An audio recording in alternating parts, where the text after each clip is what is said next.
ಕೇಂದ್ರದಲ್ಲಿ ಮತ್ತು ರಾಷ್ಟ್ರದಲ್ಲಿ ಮುಂಚೂಣಿ ಇದ್ದಾರೆ. ಇವತ್ತು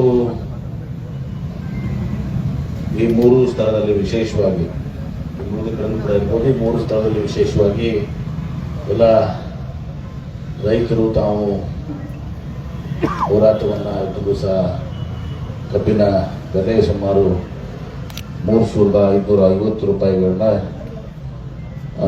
ನೀವು ಕೊಡಬೇಕು ಅಂಥೇಳಿ ಇವತ್ತು ಹೋರಾಟವನ್ನು ಮಾಡ್ತಾಯಿದ್ರೆ. ವಿಜಯಪುರದಲ್ಲಿ ಇವತ್ತಿನ ಹೋರಾಟದ ನೇತೃತ್ವವನ್ನು ಪರಮ ಪೂಜ್ಯ ಶ್ರೀ ಮನಗೂಳಿ ಶ್ರೀಗಳು ವಹಿಸಿಕೊಂಡಿದ್ದಾರೆ. ಅವರ ಪಾದದಲ್ಲಿ ನನ್ನ ಭಕ್ತಿ ಕೊಟ್ಟು ನಮಗೆ ಅನುಸರಿಸಿ ಇವತ್ತು ಎಲ್ಲ ವೇದಿಕೆ ಮೇಲೆ ಪಕ್ಷಾತೀತವಾಗಿ ಇವತ್ತು ಅನೇಕ ಎಲ್ಲ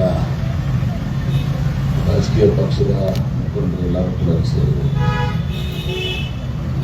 ಇವತ್ತು ತಮ್ಮ ಬೇಡಿಕೆ ಏನಿದೆ ಅಂದರೆ 3,550 ರೂಪಾಯಿ ಇವತ್ತಿನ ದಿವಸ ಅದು ಹಾರ್ವೆಸ್ಟಿಂಗ್, ಕಟಿಂಗು ಮತ್ತು ಟ್ರಾನ್ಸ್ಪೋರ್ಟೇಷನ್ ಒಳಗೊಂಡು ಅದನ್ನು ಬಿಟ್ಟು ಇದನ್ನು ಕೊಡಬೇಕಾದ್ರೆ ಸುಮಾರು ಅದೆಲ್ಲ ಹೇಳಿದ್ರೆ 4,500 ಕೊಡಬೇಕು ಅಂತ ತಂದು ಹೇಳ್ತೇವೆ. ಒಂದನೇದಾಗಿ ನಮ್ಮ ಸರ್ಕಾರ ಮುಖ್ಯಮಂತ್ರಿಗಳ ಹೆಸರು ಪ್ರಸ್ತಾಪ ಮಾಡಿದ್ದಕ್ಕೆ ನಾನು ಹೇಳ್ತಾ ಇದ್ದೀನಿ. ನಮ್ಮ ಮುಖ್ಯಮಂತ್ರಿಗಳು ರೈತರ ಪರವಾಗಿದ್ದಂಥವ್ರು, ಬಡವರ ಪರವಾಗಿದ್ದಂಥವ್ರು. ನಮ್ಗೆ ಗೊತ್ತಿದೆ, ಹಿಂದೆ ಒಂದ್ಸಲ ನಮ್ಮ ಪ್ರಕಾಶ್ ಹುಕ್ಕೇರಿ ಅವರು ಸಕ್ಕರೆ ಸಚಿವರಾಗಿದ್ದಾಗ ಯಾವ ಸರ್ಕಾರನೂ ಕೂಡ ಇವತ್ತು ಸಹ ಬೆಂಬಲ ಬೆಲೆ ಕೊಟ್ಟಿರಲಿಲ್ಲ. ರಾಜ್ಯ ಸರ್ಕಾರದಿಂದ ಕೊಟ್ಟಿದಂತ ಉದಾಹರಣೆ ಮುಖ್ಯಮಂತ್ರಿಗಳಂತ ಸಿದ್ದರಾಮಯ್ಯ ನೇತೃತ್ವದಲ್ಲಿ ಪ್ರಕಾಶ್ ಹುಕ್ಕೇರಿ ಅವರು ಪ್ರಕಾಶ್ ಹುಕ್ಕೇರಿ ಅವರು ಕೊಟ್ಟಿದ್ದು ನೋಡಿದ್ದೀವಿ 400 ಹೌದಲ್ಲ 350. ಹೀಗಾಗಿ ನಮ್ಮ ಮುಖ್ಯಮಂತ್ರಿಗಳು ಯಾವ ಸಕ್ಕರೆ ಕಾರ್ಖಾನೆ ಪರವಾಗಿ ನಮ್ಮ ಸರ್ಕಾರ ರಾಜ್ಯನ ಇಲ್ಲ. ಒಂದನೇದು ನಿಮಗೆ ಬಹಳ ಸ್ಪಷ್ಟವಾಗಿ ತಿಳಿಸಿದ್ದಾರೆ.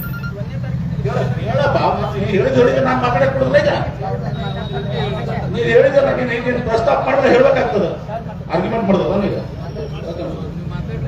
ಬಹಳ ಸ್ಪಷ್ಟವಾಗಿ ಹೇಳ್ತೀನಿ ನಾನು, ಬಹಳ ಸ್ಪಷ್ಟವಾಗಿ ಹೇಳ್ತೀನಿ. ನಮ್ಮ ಮುಖ್ಯಮಂತ್ರಿಗಳು ರೈತರ ಪರವಾಗಿದ್ದಾರೆ, ನಮ್ಮ ಸರ್ಕಾರ ರೈತರ ಪರವಾಗಿದೆ.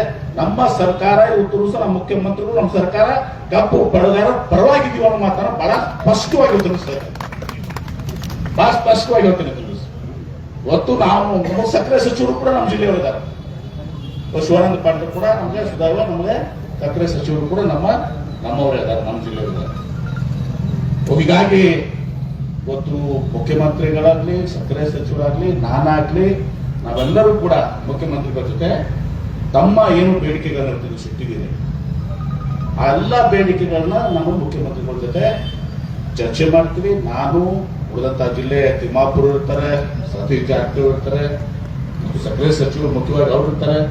ಎಲ್ಲರೂ ಕೂಡಿ ಒಂದು ದಿವಸ ಮುಖ್ಯಮಂತ್ರಿಗಳು ಚರ್ಚೆ ಮಾಡಿ ಇದಕ್ಕೆ ಸೂಕ್ತವಾದಂತ ನಿಮಗೆ ನ್ಯಾಯವನ್ನು ದೊರಕಿಸಿಕೊಡುವಂತ ಕೆಲಸವನ್ನು ಮಾಡ್ತೀವಿ. ಇದ್ರ ಜೊತೆಗಾಗಿ ನಾವು ಲಾಸ್ಟ್ ಟೈಮ್ ಹೇಳಿದ್ರಿ, ನನ್ನ ತಪ್ಪು ಮಾಡಬೇಕಾಗಿದೆ. ಈಗಾಗಲೇ ಜಿಲ್ಲಾಧಿಕಾರಿಗಳು ನಮಗೆ ಒಂದು ಇದನ್ನು ಕೊಟ್ಟಿದ್ದಾರೆ ಬಾಕಿ ವಿಚಾರದಲ್ಲಿ. ಈಗ ಪ್ರಸ್ತುತ ಅಲ್ಲ, ಆದ್ರೂ ಕೂಡ ನಮ್ಮಲ್ಲಿ ಬಾಕಿ ಅಂತೂ ಯಾವುದು ಇಲ್ಲ, ಕೆಲವೊಂದು ಇದಾವ ಅಂತ ಹೇಳ್ತಾ ಇದ್ದಾರೆ. ಅದನ್ನ ದಯವಿಟ್ಟು ಚೆಕ್ ಮಾಡ್ರಿ. ಯಾಕಂದ್ರೆ ನಮಗೆ ತಿಳಿದ ಪ್ರಕಾರ ಇಲ್ಲಿ ಕೊಟ್ಟಿದ್ದಂತ ಮಾಹಿತಿ ಪ್ರಕಾರ ಇವತ್ತು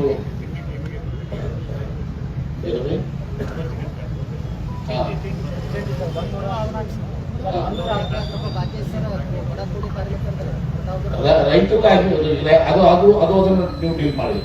ರೈತರಿಗೆ ಕೊಟ್ಟಿದ್ದಾರೆ, ರೈತರಿಗೆ ನಾನು ಕೊಟ್ಟ ಪ್ರಕಾರ ಇಲ್ಲಿ ಕೊಟ್ಟಿದ್ದಾರೆ.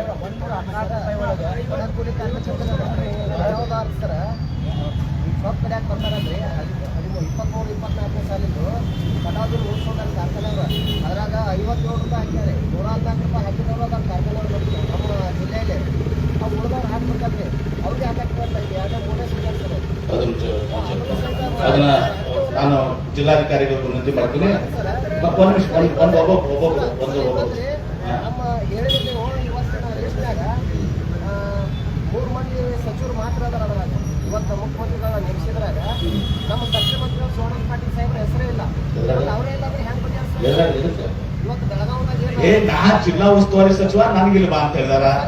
ತಿಮ್ಮಾಪುರ ಜಿಲ್ಲಾ ಉಸ್ತುವಾರಿ ಬಾಗಲಕೋಟೆ ಅಲ್ಲಿ ಹೇಳಿದಾರ.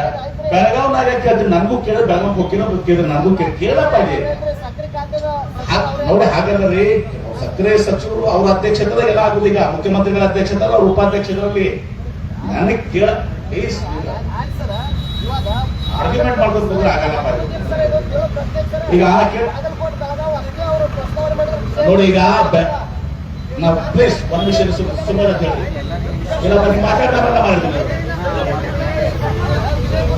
ಈಗ ಏನಾಗಿದೆ ಈಗ ತಮ್ಮ ಈಗ ಓಕೆ ಆಮೇಲೆ ಅಲ್ಲ, ನನಗೆ ವಿಜಯಪುರ ಜಿಲ್ಲೆ ನನಗೆ ನಿನ್ನ ಬೆಳಗಾವಿ ಜಿಲ್ಲೆಗೆ ಹೋಗುತ್ತೂ ನನಗೆ ನಾ ಮುಖ್ಯಮಂತ್ರಿ ಆದ್ರೆ ಶಿವಾನಂದ ಪಾಟೀಲ್ ಶುಗರ್ ಮಿನಿಸ್ಟರ್ ಆಗ್ತಾರೆ ನಂತರ ಮಾಡಿ ನನಗೆ ಇಲ್ಲಿ ಬಾಗಲಕೋಟೆಗೆ ತಿಮ್ಮಾಪುರವರು ಮತ್ತು ಅಲ್ಲಿ ಸಕ್ಕರೆ ಸಚಿವರು ಶಿವಾನಂದ ಪಾಟೀಲ್ ಬೆಳಗಾವಿ ಅಥವಾ ಅವ್ರ ಅದು ಸಕ್ಕರೆ ಮಂತ್ರಿ ಆಗಿರೋದ ಇದೊಂದು ಎಸ್ ಕೆ ಪಾಟೀಲ್ ಸೊ ಇದು ಮಹತ್ವದಲ್ಲ. ಮುಖ್ಯಮಂತ್ರಿಗಳ ಅಧ್ಯಕ್ಷತೆಯಲ್ಲಿ ಶಿವಾನಂದ ಪಾಟೀಲ್ ಉಪಾಧ್ಯಕ್ಷತೆಯಲ್ಲೇ ಮೀಟಿಂಗ್ ಆಗ್ತದೆ. ಖಾಲಿ ಮಾಡಬಹುದು ಒಂದು ಪ್ಲೀಸ್.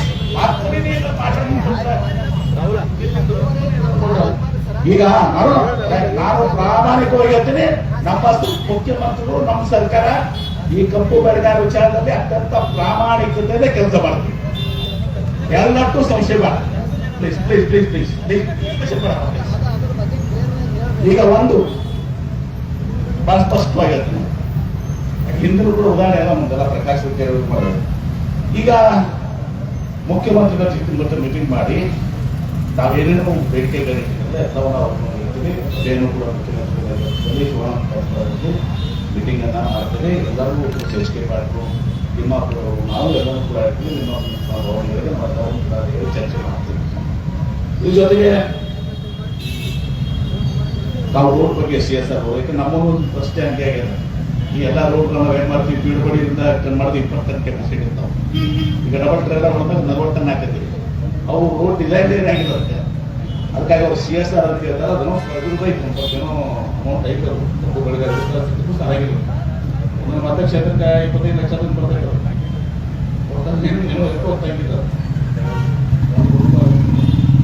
ಚಿಂತನೆ ಮಾಡಬೇಕು ನಮ್ಮ ಮುಖ್ಯಮಂತ್ರಿಗಳಿಗೆ. ನಾನು ಯಾಕೆ ನಮಗೂ ಒಂದು ಇದೆ, ಯಾಕಂದ್ರೆ ನಾವು ರೋಡ್ ಮಾಡ್ತೀವಿ 1 ವರ್ಷನಾಗ ಮತ್ತೆ ರೋಡ್ ಬರ್ತದೆ.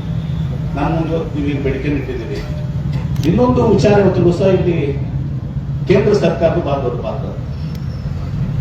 ನಾನು ಹೇಳ್ತೀನಿ, ಕೇಂದ್ರ ಸರ್ಕಾರದ್ದು ಈಗ ಅವ್ರೇನು ಘೋಷಣೆ ಮಾಡಿದ್ದಾರೆ 3550 ಘೋಷಣೆ ಮಾಡಿದ್ದಾರೆ ಕೇಂದ್ರ ಸರ್ಕಾರ. 3550. ಆಮೇಲೆ ಈಗ ಇವತ್ತು ಸಕ್ಕರೆ ಕಾರ್ಖಾನೆಗಳು 3-4 ಬಗ್ಗೆ ಇದಾವೆ.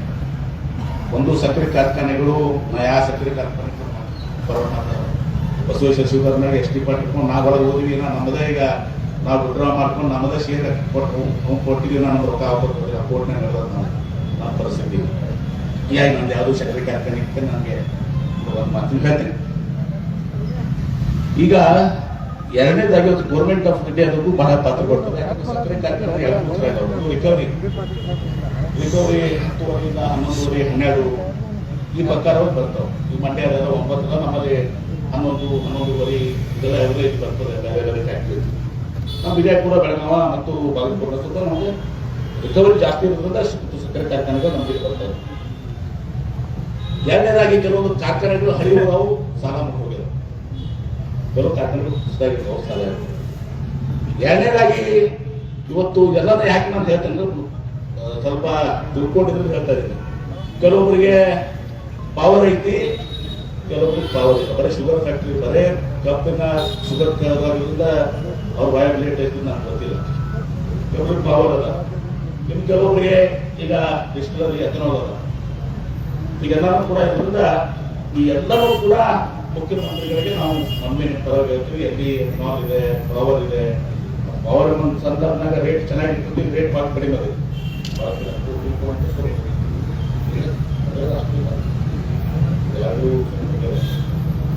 ಪವರ್ಗೆ ಎಥನಾಲ್ಗಿದೆ. ಈಗ ಕೇಂದ್ರ ಸರ್ಕಾರ FRP ವೃದ್ಧಿ ಮಾಡೋದು ಕೇಂದ್ರ ಸರ್ಕಾರ. ಯಾಕಂದ್ರೆ ಬರೇ ರಾಜ್ಯ ಸರ್ಕಾರ ಕೇಂದ್ರ ಸರ್ಕಾರಕ್ಕೂ ಕೂಡ ನಾವು ಪ್ರಧಾನಮಂತ್ರಿಗಳಿಗೆ ಮುಖ್ಯಮಂತ್ರಿಗಳಿಗೆ ನಾವು ಹೇಳ್ತೀವಿ, ಪ್ರಧಾನಮಂತ್ರಿಗಳ ಅತ್ಯಂತ ಒಂದು ನಿಯೋಗ ಹೋಗಿ ಪ್ರಧಾನಮಂತ್ರಿಗಳು ಕೂಡ ಮಾತಾಡಬೇಕಾಗ್ತದೆ. ಏನಂದ್ರೆ ಕಳೆದ 9 ವರ್ಷ ಆಯ್ತು ನಿಮ್ಮ MRP ಶುಗರ್ MRP 9 ವರ್ಷ ರಿವೈಸ್ ಮಾಡಿ 9 ಇಯರ್ಸ್ ಕಳೆದ 9 ವರ್ಷ ರಿವೈಸ್ ಮಾಡಿ. ಆಮೇಲೆ ಎಥನಾಲ್ ನಾವು ಹೇಳ್ತೀವಿ, ನಾವೆಲ್ಲ ಹೋರಾಟ ಮಾಡ್ತಾ ಇದ್ದೀವಿ. ಎಥನಾಲ್ ನಮ್ಮ ರಾಜ್ಯಕ್ಕೆ ಹೋಗಿ 40%. ಅದನ್ನ ಯಾರೋ ಮಾತಾಡಿದ್ರೆ ಏನಪ್ಪ ಮಾತಾಡಿದ್ರೆ ಅಂದ್ರೆ ಉತ್ಪಾದನೆ ಮಾಡಿದಂತ 40% ಅಷ್ಟೇ. ಇವು ಕೂಡ ಕೆಲವೊಂದು ಸಮಸ್ಯೆಗಳು. ಹೀಗಾಗಿ ನಾವು ಎಲ್ಲವನ್ನ ಹದಿನಾರು ಪ್ರೊಡ್ಯೂಸ್ ಮಾಡ್ತಾರೆ. ಇವತ್ತು ನಾವು ಹೇಳ್ತೇವೆ ಎಥನಾಲ್ ತಗೋತೀವಿ, ಇದು ಮಾಡ್ತೀವಿ, ಎಲ್ಲನೂ ಕೂಡ ಹೇಳ್ತೀವಿ. ನಾವು ತಗೋಬೇಕು, ನಾವು ಖರೀದಿ ಬೇರೆ ಹೊರಗಡೆ ಮಾಡಕ್ಕೆ ಬಂದು ಗವರ್ಮೆಂಟ್ ಆಫ್ ಇಂಡಿಯಾ ಅಂದ್ರೆ ನಮ್ಮ ಏನು ಕೇಸ್ ಇರೋದು ಭಾರತ ಪೆಟ್ರೋಲಿಯಂ ಬರ್ಬೋದು, ನಮ್ಮ ಕಡೆ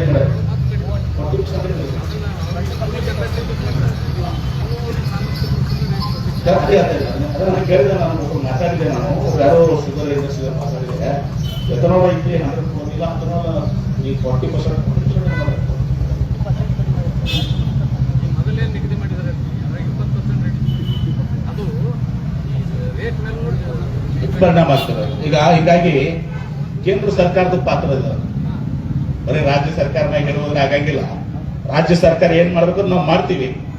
ಕೇಂದ್ರ ಸರ್ಕಾರದ ಜವಾಬ್ದಾರಿ ಇವತ್ತು ನಮ್ಮ ವಿಜೇಂದ್ರ ಅವ್ರು ಹೆಂಗಿದ್ರು ಬೆಳಗಾವಿಯಾಗ ಬಿಜೆಪಿ ಅಧ್ಯಕ್ಷರಾದ ಅವರಲ್ಲಿ ರೈತ ಹೋರಾಟದಾಗ ಭಾಗವಹಿಸಿದಾರೆ. ಅವ್ರಿಗೂ ನೀವು ವಿನಂತಿ ಮಾಡ್ಕೋಬೇಕು.